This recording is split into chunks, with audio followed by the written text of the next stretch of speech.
Smart meter को लेके RDSS जो स्कीम है उसके तहत सरकारी कनेक्शनों में लगाने का 1,60,000 कुछ सरकारी कनेक्शन जो हैं उनमें लगाने का प्रावधान था। ये अचानक निजी कनेक्शनों में क्यों ना, घरेलू कनेक्शनों में इसका इस्तेमाल क्यों किया जाए?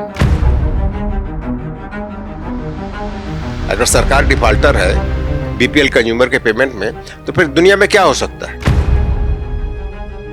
देखिए क्या है कि पहले जो मीटर लगते थे, हर मीटर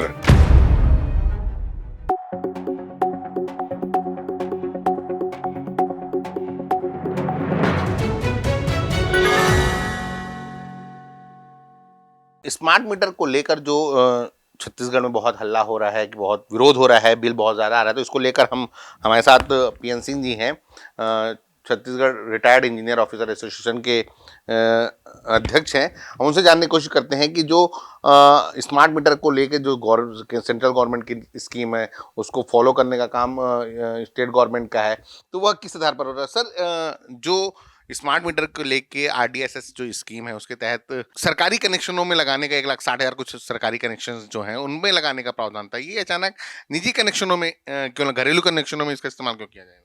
आरडीएसएस स्कीम में ऐसा हुआ था कि भारत सरकार ने राज्यों को कहा कि हम आरडीएसएस स्कीम लाते हैं, इसमें हम अनुदान देंगे 60%, 10% आप देना और बचा पैसा बैंक से लूट लेना।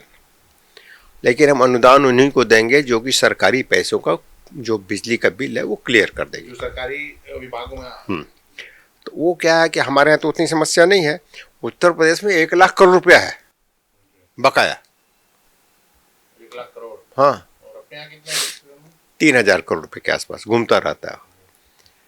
लेकिन उसमें शर्त रख दिया है कि आप इसको लगाइए, हम किस्त देते रहेंगे, लेकिन ये अगर आप टाइमली इसका पेमेंट नहीं करेंगे और इसको प्रीपेड में रखेंगे ताकि फ्यूचर में पेमेंट होता रहे, तो प्रीपेड में इसका रखिए और हम दे देंगे पैसा आपको। बचे क्या, आप लगाना आपकी मर्जी।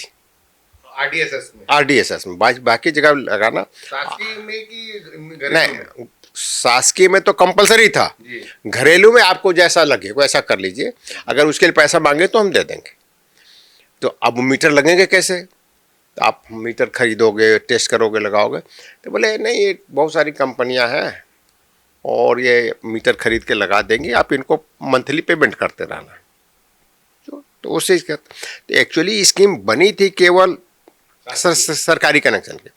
अब मध्य छत्तीसगढ़ में क्या हो गया, सब जगह कंपलसरी कर दिया, उसको सब जगह लगा दिया। ये बिल इतने ज्यादा क्यों आते हैं? क्या इसकी टेस्टिंग को लेकर जो लगातार अलग अलग जगहों पे आंदोलन हो रहे हैं, लोग मीटर लेके प्रदर्शन कर रहे हैं, कांग्रेस भी इस पर एक्टिव है, तो क्या ये मीटर जो है उसमें कहीं किसी तरह की गड़बड़ी है क्या? पॉलिटिकल पार्टी कांग्रेस बीजेपी क्या करती है उसको वो छोड़ दीजिए। सबके अपने अपने टारगेट रहते हैं, अपने अपने उनके निर्धारित लक्ष्य हैं, उसके लिए उनको कहीं न कहीं करना रहता है। इसलिए ये कुर्सी में रहते हैं तो वो करते हैं, तो वो कुर्सी में रहते हैं तो ये करते हैं, वो कोई बड़ी भारी बात नहीं। वो सब राष्ट्रीय स्तर पर देख लीजिए, यही सब हो रहा है। तो उसमें मीटर लगाने के लिए इसको कमीशन को परमिशन देना था, तो रेगुलेशन बनाया उन्होंने। तो जब हम लोग रेगुलेशन के लिए गए थे, हम लोग भी उसमें पार्टिसिपेट किए थे, तो हमने उनसे निवेदन किया कि 15 से 20 लाख आपके पास बीपीएल कंज्यूमर है, उनका बिल 100 रुपये से कम रहता है, और उसमें जो इनका टेंडर हो चुका था, रेट आ चुके थे, तो हमने कहा करीब 80 रुपये महीने का उसका रेंट पड़ेगा, तो आप जिसका बिल ही 100 रुपया के भीतर है उसको 80 रुपये का मीटर देने का उसको बाहर कर दीजिए। दूसरा यह है कि इसमें जो टेक्नोलॉजी है वो उस पर आधारित है, क्या बोलते हैं, कम्युनिकेशन चिप्स, कम्युनिकेशन पर है। तो जहाँ इंटरनेट काम नहीं करेगा इंटीरियर में, जगदलपुर मोस्टली वहाँ ट्राइबल है, सरगुजा के इंटीरियर में ट्राइबल वहाँ काम नहीं करे, तो मत लगे। एक कमीशन किस दबाव में था, क्या था, उन्होंने नहीं सब जगह लगेगा। अरे वो पेमेंट सरकार कर रही थी। अगर सरकार डिफाल्टर है बीपीएल कंज्यूमर के पेमेंट में, तो फिर दुनिया में क्या हो सकता है? जो गारंटी है वही डिफॉल्ट कर रहा है। तो उन्होंने सब में लग कर दिया उसको।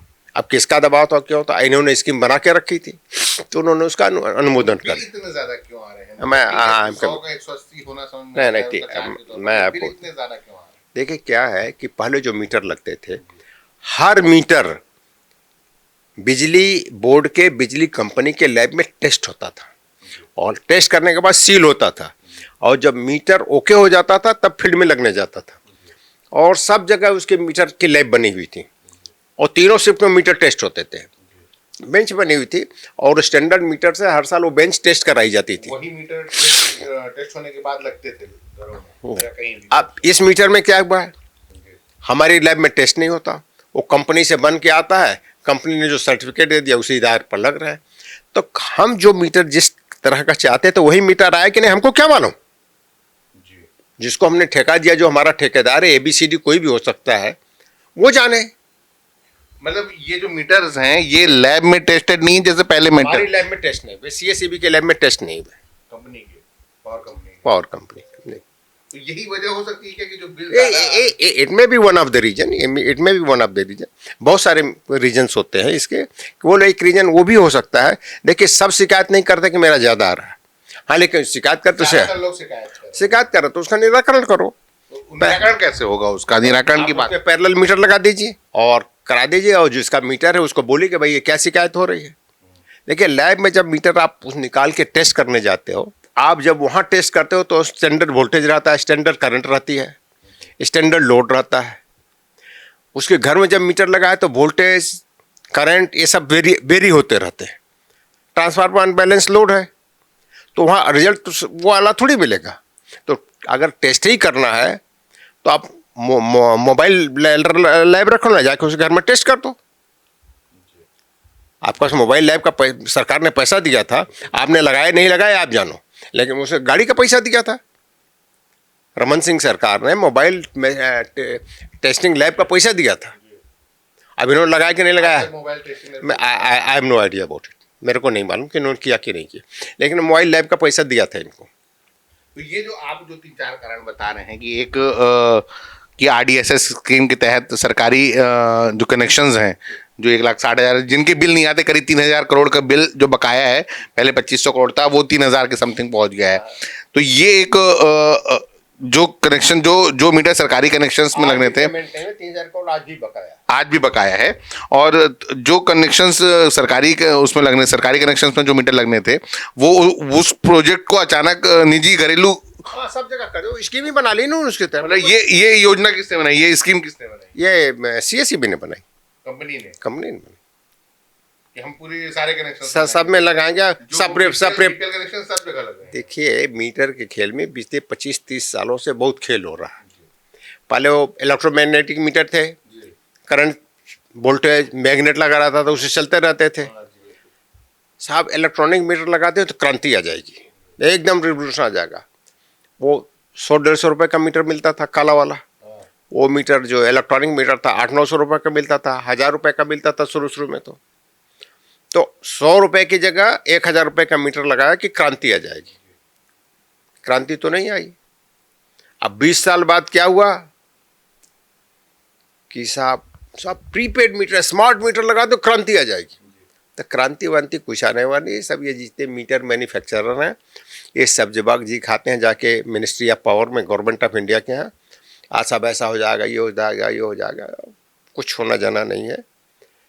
आदमी वो जो काला वाला मीटर था वो भी वैसे काम कर रहा है जैसे स्मार्ट वही है क्या मीटर भाई, वो तो रिकॉर्ड करेंगे। ये जो चार्ज है मीटर का, जिसका 1 मीटर का रेट कितना होगा अभी, मतलब अगर एक्चुअल रेट में जाए आज की तारीख मेरे से बात करो तो बाजार में 2,500 रुपये में आराम से उसकी कीमत है। स्मार्ट मीटर लग रहा है और अगर यही जो SPDCL लगा रही है, जो कंपनियां लगा रही हैं, जो ठेकेदार 2 कंपनियों को दिया गया है, टाटा पावर को और जीनस कंपनी को, तो जो ये लगा रही हैं ये कितना चार्ज कर रही हैं 1 मीटर का, क्योंकि कहीं ना कहीं उपभोक्ता को देना है वो पैसा। ये कीमत करीब 8,000 के आसपास इनकी आई, 8,000 से ज्यादा ही है एक मीटर की। और 80 रुपये महीना तो इनको उसका रेंट के देना, 80 रुपये के आसपास, 80 रुपये प्रति महीने की बात आती है। अगर हम यह जानने की कोशिश करें कि स्मार्ट मीटर का कंपनी की तरफ से उन ठेका कंपनियों को कितना पेमेंट किया गया है तो वह कितना अमाउंट होगा, क्योंकि अभी तक जो स्मार्ट मीटर का लक्ष्य था प्रीपेड मीटर के लिए, वो तो प्रीपेड बिलिंग हो नहीं रही है, पोस्ट पेड ही बिलिंग हो रही है, हम यूज़ करने के बाद ही बिल पे कर रहे हैं। तो उसका कितना पैसा दिया है अधूरे लाभ के लिए? ये पिछले साल इसी समय में मेरा ख्याल अगस्त अगस्त सितंबर से पेमेंट करना चालू किया इन्होंने, और मेरा ख्याल है मोटा मोटी 1 साल में करीब 250-300 करोड़ रुपए का पेमेंट हो चुका है। मतलब पेमेंट तो आप मीटर का रेंट ले लो ना, लेकिन वो जो आपने प्रीपेड पे, हाँ लक्ष्य प्रीपेड का था, वो प्रीपेड में तो हुआ नहीं। रीडिंग भी हो रही है, उसके लिए हम आदमी रखे हुए हैं, अब ऑनलाइन उसकी रीडिंग ले रहे हैं, लेकिन जो लोग पेमेंट कर रहे हैं प्रीपेड मनी, उसके लिए काउंटर पर आदमी बैठा तो उसका भी पैसा दे रहे हैं। तो पैसा तो हमारा लग रहा है। अभी 2 महीने पहले तक तो मीटर रीडर घर में आता था, अब नहीं आ रहा है। वो मतलब ऑनलाइन पेमेंट रीडिंग ले रहे हैं। लेकिन ये दिक्कत है, जहाँ इंटरनेट फेल हो जाएगा इंटीरियर में, वहाँ फिर ये प्रीपेड मीटर, कैसे काम करेगा? स्मार्ट मीटर काम नहीं करेगा। तो बहुत सी परेशानियां हैं। हाँ, परेशानियाँ हैं। और ये जो ऋण देना है, ये प्रीपेड स्मार्ट मीटर मतलब प्रीपेड मीटर। हाँ, तो उसमें फ्रिक्वेंटली जी। आज क्वेश्चन में लिखा है ना जी। कि स्मार्ट मीटर जो लगेगा वो प्रीपेड मोड में ही रहेगा। तो ये पोस्टपेड मोड में कैसे पैसा काटने लग रहे हैं? अब अभी तक इम्प्लीमेंट किया नहीं इन्होंने, तो उसने मीटर लगा दिया है। मीटर लगा दिया तो मीटर वाला पैसा ले लो, जो 80 रुपया है या 8,000 रुपया जो भी है, उसके एक हिस्सा तो मीटर लगाने का, उसको मेंटेन करने का है। चलो हम 4,000 रुपये का मीटर मान लेते हैं, उसका हमसे किस्त ले लो, लेकिन उसमें रीडिंग है, बिलिंग है, मनी करेक्शन है, वो तो हुआ नहीं। तो रीडिंग भी आज आप अभी तक तो कर ही रहे थे, मीटर रीडर आ रहे थे तो उसका पैसा दे ही रहे हो। फिर कलेक्शन में आदमी बैठा हुआ है तो उसका पैसा दे रहे हो, और इनको उसका भी पैसा दे रहे हो। अगर कंपनियों को पैसा मिल गया है उनके मीटर के बदले, जिस लिए मीटर लगाया गया प्रीपेड के लिए, वो काम शुरू नहीं हुआ। नहीं, वो काम प्रीपेड वाला काम अब आज तक प्रीपेड मीटर सिस्टम चालू नहीं हुआ, आज तक नहीं हुआ, और पैसा दिया जा रहा है उनको, और डबल खर्चा हो रहा, वो भी हो रहा है, ये भी हो रहा है। तो ये कुछ गड़बड़ियाँ जो हैं स्मार्ट मीटर को लेकर, जो बहुत हो हल्ला मचा हुआ है कि स्मार्ट मीटर की वजह से, जब से स्मार्ट मीटर लगा है, हमने अपनी रिपोर्ट्स में भी, अलग अलग रिपोर्ट्स में दिखाया कि स्मार्ट मीटर जब से लगा है तब से बिल बहुत ज़्यादा आ रहे हैं। तो उसको लेकर हम पूरे उसके जो समीकरण है, उसका जो उसके अंदर की पॉलिटिक्स जो है, उसका जो इकोनॉमिक मॉड्यूल है, वो समझने की कोशिश की पीएन सिंह जी से, रिटायर्ड पावर इंजीनियर एसोसिएशन के प्रेसिडेंट हैं। और इन्होंने बताया कि जो मीटर्स लगाए गए हैं, इससे पहले के सारे जो मीटर होते थे वे लैब में CSPDCL पावर कंपनी के लैब में टेस्टेड होते थे, लेकिन ये जो स्मार्ट मीटर अभी घरों में लगाया गया है, और उसको जिसका लगातार विरोध हो रहा है कि जहां पहले 100 रुपए का बिल आता था, वहां 400-500 का बिल आने लगा है, तो 4 गुना 5 गुना। हमने अपनी पिछली रिपोर्ट में दिखाया था कि एक घर का बिल जहां 1700 रुपए आता था, 1800 रुपए आता था, वहां 10,000 रुपए का बिल आया है। तो ये जो चीज़ें हैं, इसके पीछे का जो उन्होंने कारण बताया, वह यह बताया कि मीटर जो है लैब में टेस्टेड ही नहीं हुए हैं, जिसकी वजह से ये जो माहौल बना हुआ है, जो मीटर को लेकर लगातार ज़्यादा बिल देने की जो बात सामने आ रही है, वो उसका एक बहुत बड़ा कारण है कि जो लैब जो है प्रॉपर टेस्टेड ही नहीं है। उसके लिए उन्होंने तरीका भी बताया कि अगर आप शिकायत कीजिए और उसके एवज में स्मार्ट मीटर के साथ ही एक दूसरा मीटर लगा कर जाएंगे, उससे टेस्टिंग होगी, और उसके बाद फिर ये बाकायदा कंपनी विद्युत अधिनियम में ये चीज़ें शामिल हैं, कंडीशन है और ये नियम है, इसका आप इस्तेमाल कर सकते हैं। लेकिन फिलहाल जो बात स्मार्ट मीटर की है, स्मार्ट मीटर से ज़्यादा बिल आने की है, उसके पीछे जो एक सबसे बड़ा कारण सामने आया है वो यह है कि ये स्मार्ट मीटर लैब में टेस्टेड नहीं है, जिसकी वजह से कई शिकायतें आती हैं कि बिल ज़्यादा आ रहे हैं, कहीं रीडिंग ज़्यादा भागने की शिकायतें आती हैं। तो ये सब कुछ चीज़ें हैं जो पीएन सिंह जी बता रहे थे, हमारे साथ जुड़े थे। सर, आपको बहुत बहुत शुक्रिया। और स्मार्ट मीटर को लेकर हम लगातार लोगों की बात, गुफ्तगू आवाम के ज़रिए लोगों का दर्द भी आपसे साझा करते रहते हैं कि किस तरह लोग इससे परेशान हैं, और हम फिर से स्मार्ट मीटर को लेकर आगे अपनी इन्वेस्टिगेशन जारी रखेंगे और इसके पीछे के कारणों को पता लगाने की कोशिश करेंगे कि ये स्मार्ट मीटर क्या मजबूरी थी कि स्मार्ट मीटर सारी जगहों पे जो सरकारी कनेक्शंस में लगना था वो घरेलू कनेक्शंस में लगाए जाने लगे हैं। मेरे साथ कैमरे में यासिन मेमन है, मैं दानिश अनवर। यह वीडियो आपको कैसी लगी कमेंट करके ज़रूर बताइएगा। वीडियो को लाइक कीजिएगा, शेयर कीजिएगा और चैनल को सब्सक्राइब जरूर कीजिएगा। धन्यवाद।